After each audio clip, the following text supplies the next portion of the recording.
parece que nuestro operador Tiago Moyano no lo pudo hacer mejor porque puso esta balada para Donna Elena. La balada de Donna Elena, así se llama, es uno de los temas canónicos de aquel disco que fue El amor después del amor. En este caso Fito nada más ni nada menos que llamó a vos y a Catriel para acompañarlo en esta versión nueva. Y estamos, esta es una entrevista preelectoral, pero vamos a empezar hablando de Fito Páez. Estamos con la actual vicegobernadora, primera candidata a diputada provincial por la lista Unidad Ciudadana, Alejandra Rodenas, a quien muchísimo le agradecemos que haya venido hasta la radio para poder hablar de propuestas y de qué implica poder ir a la Cámara de Diputados. Hola Alejandra, ¿cómo estás? Hola Sonia, ¿cómo estás? Qué lindo recibimiento con esta música que tanto tiene que ver con mi vida. Claro, porque con nuestra historia familiar. Y prácticamente han crecido con Fito Páez. Sí, obviamente, y desde muy chicos, sobre todo Jorge, después yo, y después, bueno, la familia y la construcción de un vínculo afectivo de estos que son inoxidables, ¿no? Y que pasaron por tantas historias y tantos momentos difíciles y hermosos y gloriosos. Y justamente los 30 años del amor después del amor están asignados porque, bueno, en ese momento Jorge era ingeniero de sonido de Fito. Jorge Lionch, tu compañero. Mi pareja, mi marido. Para decir la verdad que estoy casada con libreto, o sea que vamos a ponerle el título que tiene. Pero además en ese momento yo estaba embarazada de Isidro, que ahora tiene 30 años, con lo cual, bueno, él nació en medio de esa gira. Tengo fotos de esa gira con la panza y toda la historia. Y cuando fueron ahora los 30 años, que fuimos obviamente a Vélez, fui con Isidro y fue muy emocionante, porque era como ver la película de la vida de uno, ¿no? Totalmente. Contada y cantada por un grande y por un amigo realmente. Y nos ha pasado a quienes no somos amigos de Fito. Porque leí una crónica preciosa tuya sobre lo que te pasó cuando viste la serie. Claro, es la película de la vida de miles y de cientos de miles, pero bueno, en tu caso es la película de una vida muy cercana, de una vida compartida. Y viste que pasó, esto lo charlaba ayer con un colega tuyo, digo que mucha gente empezó y que bueno, que yo estoy, que no estoy, digo, ay, pero por favor, o sea, nadie puede... donde está realmente la narrativa de los 30 años es en el libro. Claro. Pero después en la plataforma tuvo que hacer recortes y todo eso. Pero lo más importante no es verse, es que te puedas ver colectivamente, ¿no? Como sujeto colectivo de una época. Y eso es algo que pasó. Bueno, voy a empezar entonces por ahí, porque estamos ante una disyuntiva. Yo conozco de tu militancia muy temprana, a mediados de los 80, en el comienzo de esta democracia recuperada, y hoy hay algo de eso que prometió aquella democracia que no terminó de cumplir, la verdad, no lo ha cumplido, que está en juego, ¿no? Está en juego en estas elecciones nacionales y también provinciales. Está en juego porque, a ver, fue el paradigma que nos unió a todos y a todas en aquellos 80. Yo ingresé justamente en ese momento, en la 82, 83 a la universidad. Busqué, como tantas veces conté, la mesita de la JUP, porque era la mesita que tenía que ver con mi historia personal, con la historia de mis hermanos mayores, de mis primos, con la historia del primer peronismo de mi viejo, que no era, digamos, no tenía mucho que ver con eso que había ocurrido en los 70, pero era el primer anclaje del movimiento nacional.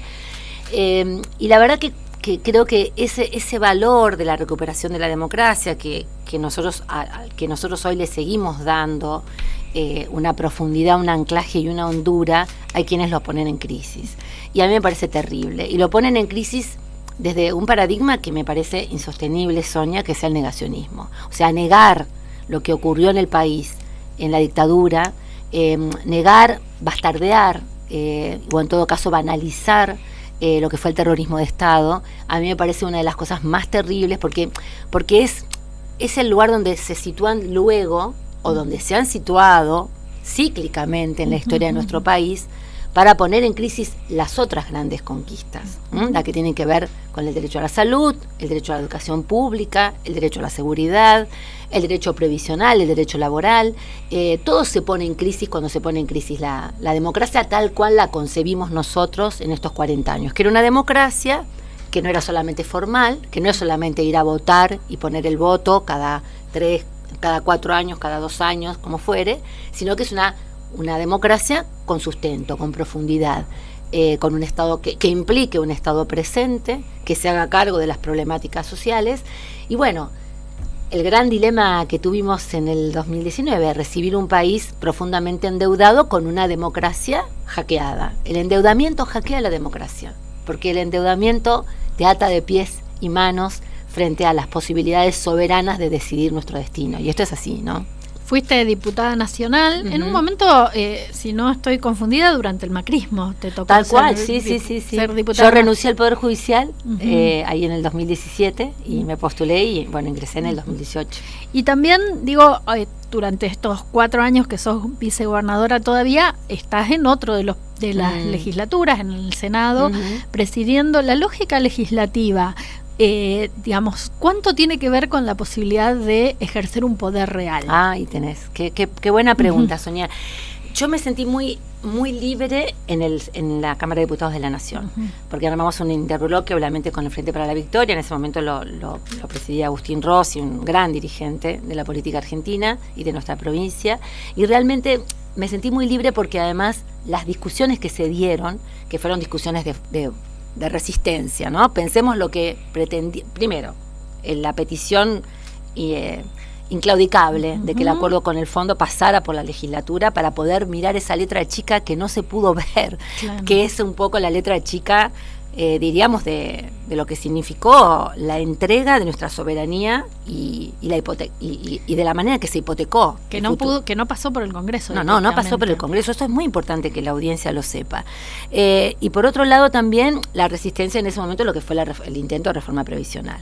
Ahí nosotros plantamos bandera y creo que fue interesante porque se empezó a gestar eso que en el 2017-2018, eso es que después fue la gran mayoría que nos permitió recuperar la provincia en el 2019 y recuperar el país también yo te diría de las garras, voy a usar un término duro, a mí la palabra enemigo no me gusta, pero de las garras de quienes pretenden una restauración neoliberal en la Argentina con las características que tiene la restauración neoliberal en la Argentina.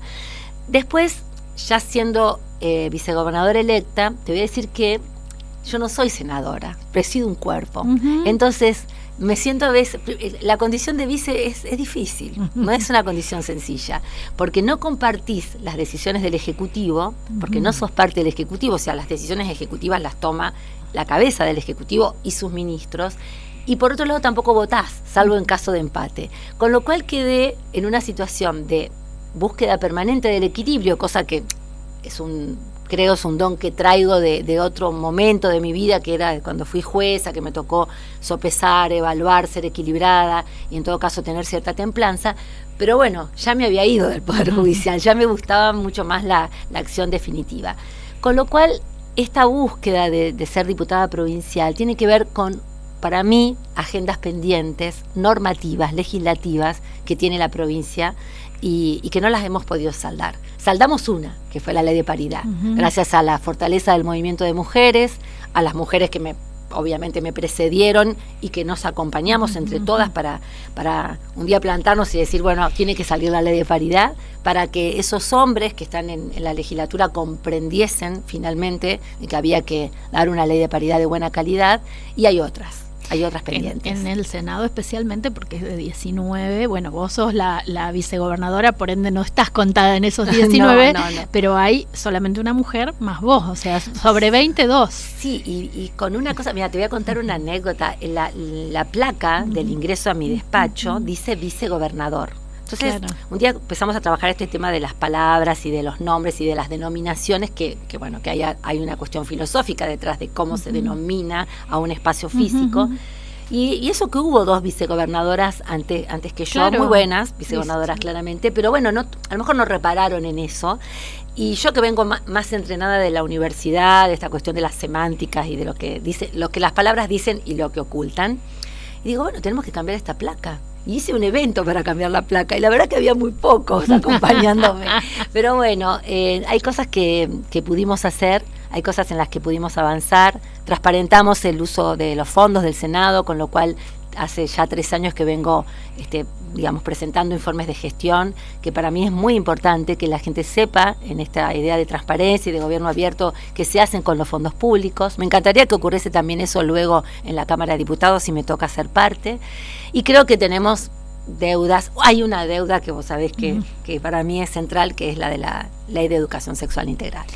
Es una deuda que además hace pocos días, ayer, los candidatos a gobernador y a gobernadora, intendente o intendenta fueron convocados a firmar un compromiso. Un acuerdo. Entiendo que el candidato a gobernador con el que vos vas, que es Marcos Clery, lo firmó. Totalmente. Ahí también es necesaria voluntad política, porque después los consensos legislativos, cuando hay voluntad política, llegan de alguna manera. Mira, llegan porque si vos te comprometiste, lo tenés que cumplir. Y en ese sentido, con Marcos lo venimos hablando. Quiero aclararle a la audiencia que yo encabezo una lista de diputados provinciales por Unidad Ciudadana, donde Marcos Clery va de precandidato a gobernador y Alejandro Abey de vice, con lo cual Alejandra es una mujer muy abierta en estos temas, claramente. Ayer justamente estuvimos en un encuentro de mujeres en Santa Fe y lo que te piden las chicas es, porque a ver, para aclarar, hay una ley de educación sexual integral nacional que incluso la provincia no adhirió, pero es una ley que obliga. Que se aplica en las escuelas, te diría con tibieza, porque cuando yo he recorrido mucho las escuelas, Sonia, porque nosotros tenemos un programa de fortalecimiento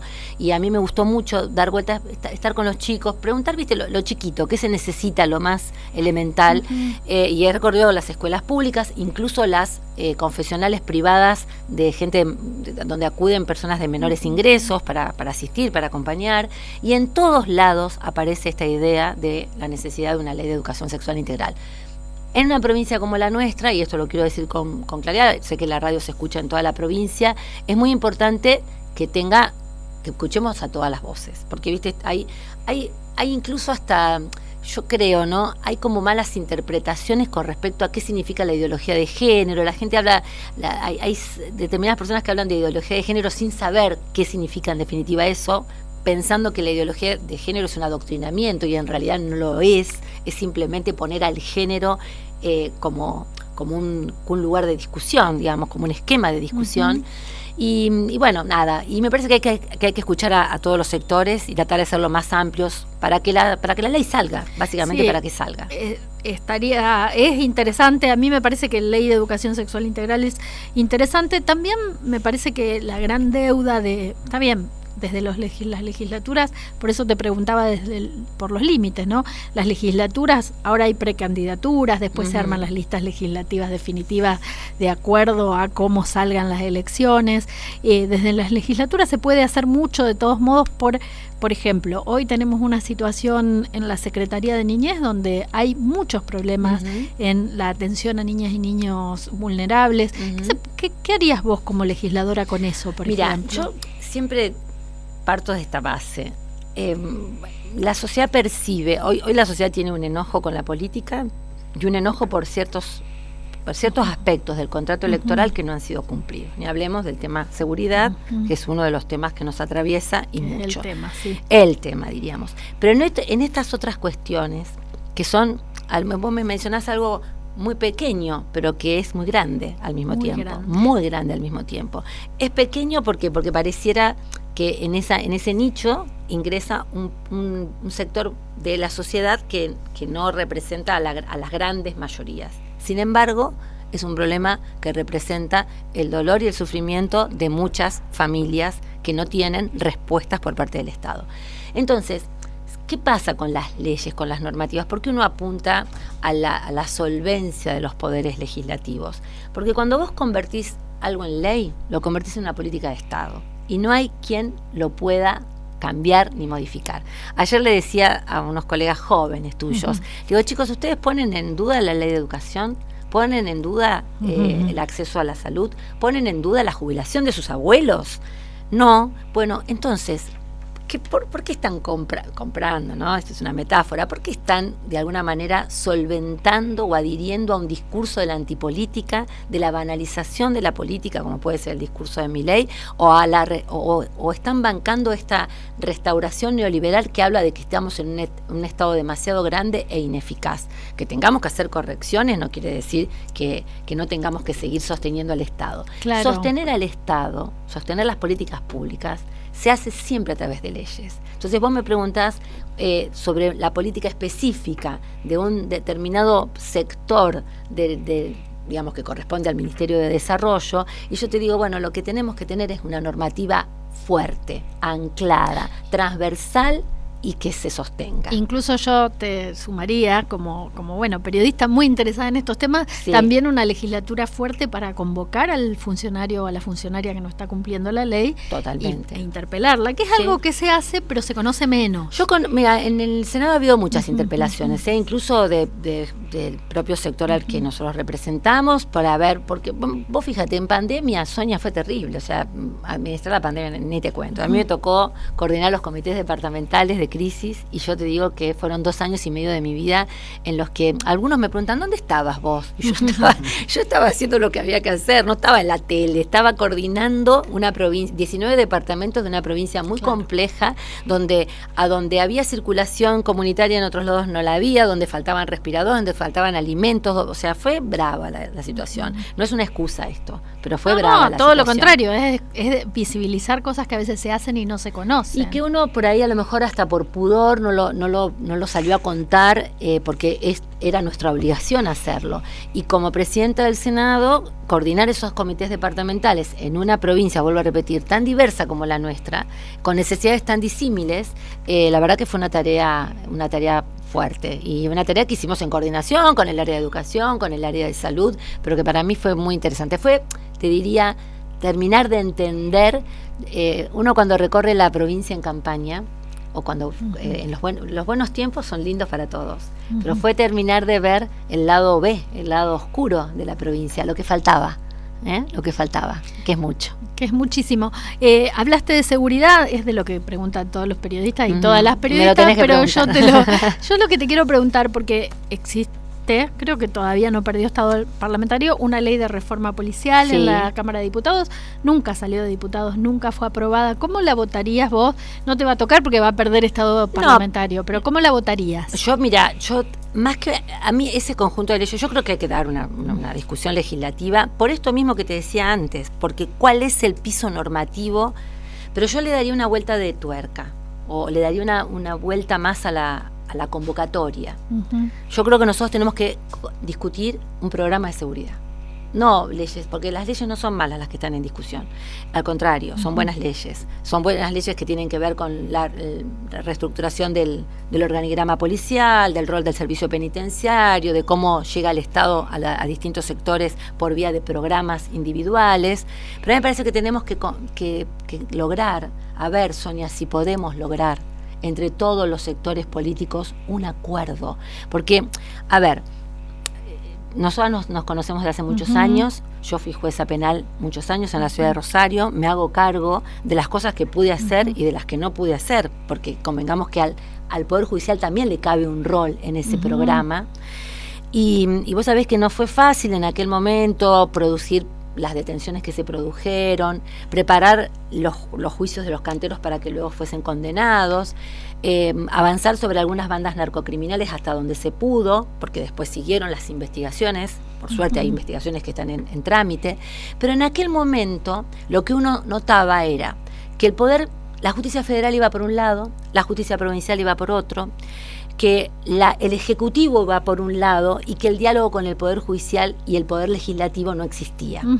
Y estabas ahí solo con tu decisión, con tu caso. Acordate cuando fue el cierre de los prostíbulos, ¿no? Cuando tuvimos que aplicar la ley de trata. Yo me sentí muy sola de hacerlo. Fue, digamos, la oportunidad histórica de mi vida de llevar mis convicciones feministas a una decisión que me costó muchas críticas en su momento, porque había que combatir el proxenetismo en la ciudad de Rosario, que es lo que me tocó hacer.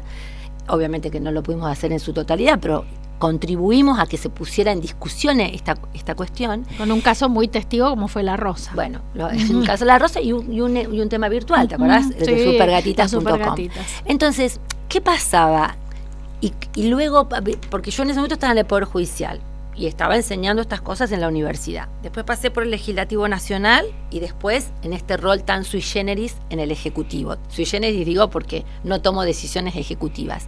Lo que siento y lo que pienso y a lo que exhorto es que ese es el programa de seguridad es lo que tenemos que discutir. Y cuando hablamos de programa, no es, viste, esto porque a veces te dicen, pero lo estás diciendo ahora, no, yo lo he dicho todo el tiempo, lo vengo diciendo desde hace mucho tiempo. No, lo que suele decirse, que también se le dice a la vicepresidenta, es: sos parte de un gobierno, ¿por qué no se hizo eso que querés que se diga? Bueno, no se hizo claramente porque no tuve la posibilidad de que esto se ejecutara.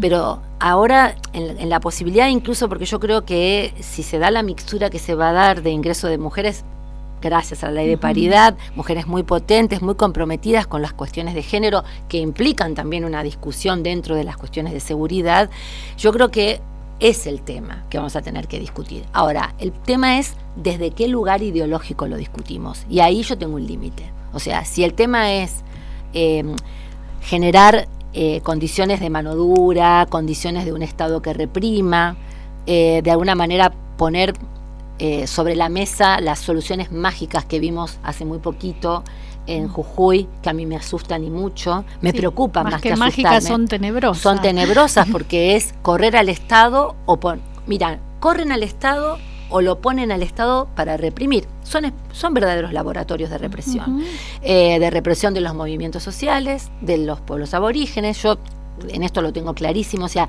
¿qué significa un programa integral? Un programa integral no significa un programa donde el Estado reprima, ni sancione y condene sin fundamento, sino que sea un verdadero programa de respeto del Estado de Derecho.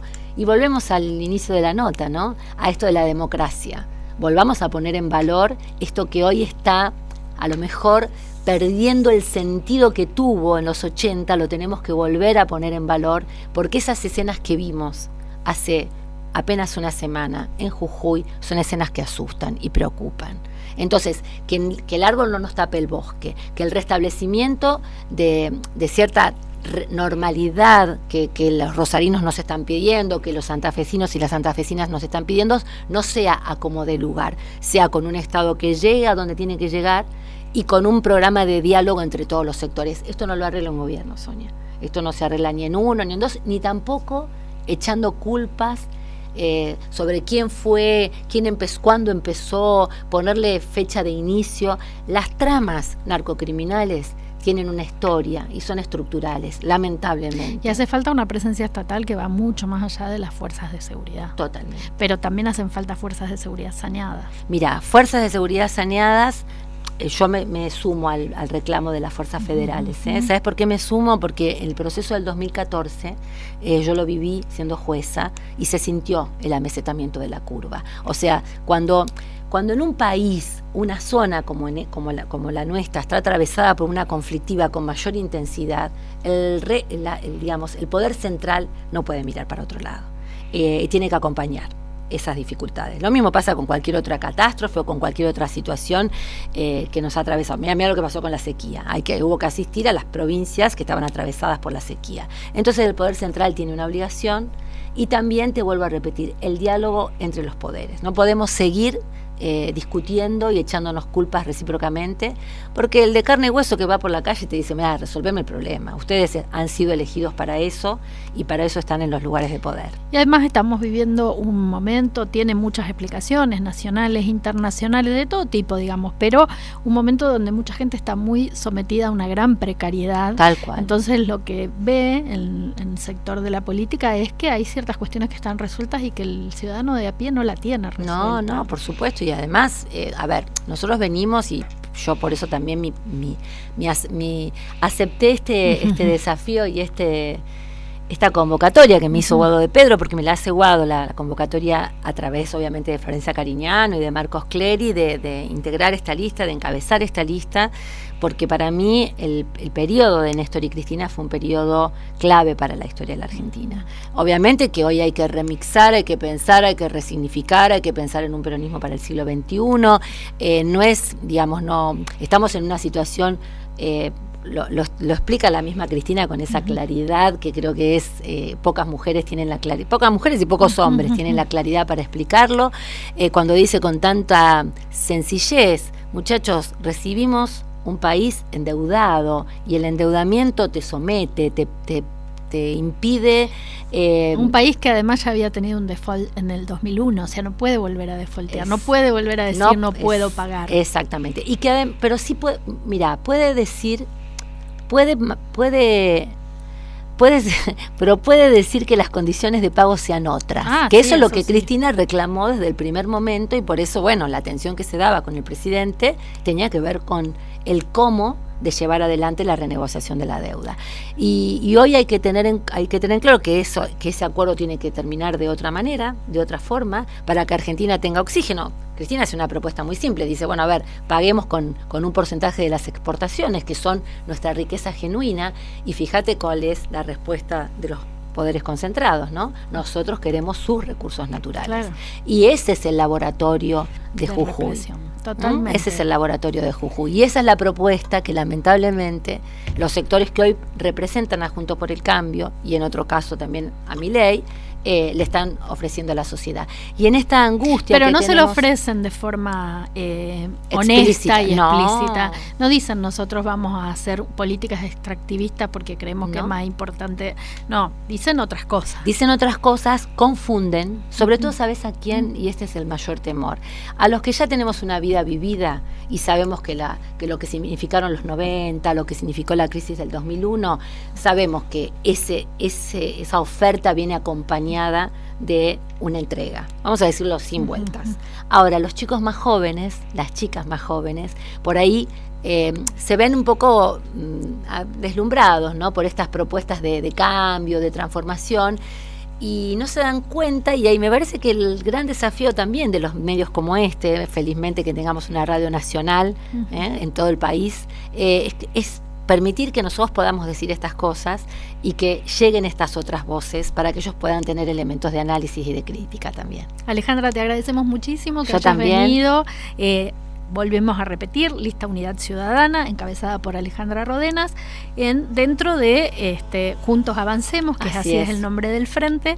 Y bueno, seguramente nos volveremos a ver después de las PASO. Muchas gracias. Nos vamos a ver después de las PASO, y yo siempre agradecerte esa voz feminista inclaudicable que nos hace tan bien a las nos hace también a las mujeres, aun cuando tenés una voz fuerte, en el sentido de que te plantás con lo que no te gusta, bueno, porque hay cosas que nosotras hemos logrado y hay otras cosas que no hemos podido lograr. Entonces, las voces independientes que están fuera del sistema político, en todo caso en el sentido más formal, son interpeladoras y son siempre bienvenidas. Muchas gracias, Alejandra. No te traje para que me elogies, quiero no, pero te lo digo, ¿sabés por qué te lo digo? Porque te sigo en Facebook, entonces te sigo y te leo, Sonia, te leo desde hace un montón de tiempo, y la verdad que bueno, nada, eso. Bueno, muchas gracias. Muchas gracias por venir, candidata a diputada provincial, y seguimos en la siesta jugada.